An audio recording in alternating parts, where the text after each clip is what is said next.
നമ്മുടെ ഉള്ളിലെ സ്നേഹത്തിന്റെയും നിസ്വാർത്ഥതയുടെയും ആഘോഷം കൂടിയാകണം ക്രിസ്തുമസ് എന്നും ക്രിസ്തുവിന്റെ ത്യാഗപൂർണമായ ജീവിതത്തെ ഓർക്കുവാനും നമ്മുടെ ആധ്യാത്മിക പുരോഗതി വിലയിരുത്താനുമുള്ള അവസരമായി ഇത് ഉപയോഗിക്കുമ്പോഴാണ് ക്രിസ്തുമസ് അർത്ഥപൂർണമാകുന്നതെന്നും സദ്ഗുരു മാതാ അമൃതാനന്ദമയി ദേവി അമൃതപുരി ആശ്രമത്തിൽ നടന്ന ക്രിസ്തുമസ് ആഘോഷങ്ങൾക്കിടയിൽ ക്രിസ്തുമസ് ദിന സന്ദേശം നൽകുകയായിരുന്നു മാതാ അമൃതാനന്ദമയി ദേവി. മഹാത്മാക്കളുടെ കാരുണ്യമാണ് എന്നും നമ്മുടെ ഭൂമിക്ക് താങ്ങും തണലുമായി നിൽക്കുന്നതെന്നും അത്തരമൊരു മഹത്തായ ജീവിതത്തിന്റെ ഓർമ്മ പുതുക്കലാണ് ഇതെന്നും മാതാ അമൃതാനന്ദമയി ദേവി തന്റെ ക്രിസ്തുമസ് ദിന സന്ദേശത്തിൽ കൂട്ടിച്ചേർത്തു. ക്രിസ്തുമസ് ദിനത്തിൽ അമൃതപുരി ആശ്രമത്തിൽ വെച്ച് നടന്ന ആഘോഷത്തിൽ ലോകത്തിന്റെ വിവിധ ഭാഗങ്ങളിൽ നിന്നുമായി കുട്ടികൾ ഉൾപ്പെടെയുള്ളവർ പങ്കെടുത്തു. റഷ്യയിലെയും ഉക്രൈനിലെയും ഭക്തർ ഒരുമിച്ച് ചേർന്ന് സംഘടിപ്പിച്ച ക്രിസ്തുമസ് കരോൾ വേറിട്ട കാഴ്ചയായി.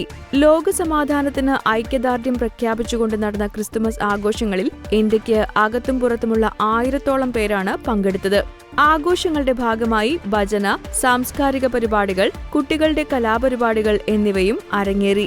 പരിപാടിയിൽ മാതാ അമൃതാനന്ദമയി ദേവി ക്രിസ്തുമസ് കേക്ക് മുറിച്ച് വിതരണം ചെയ്തു.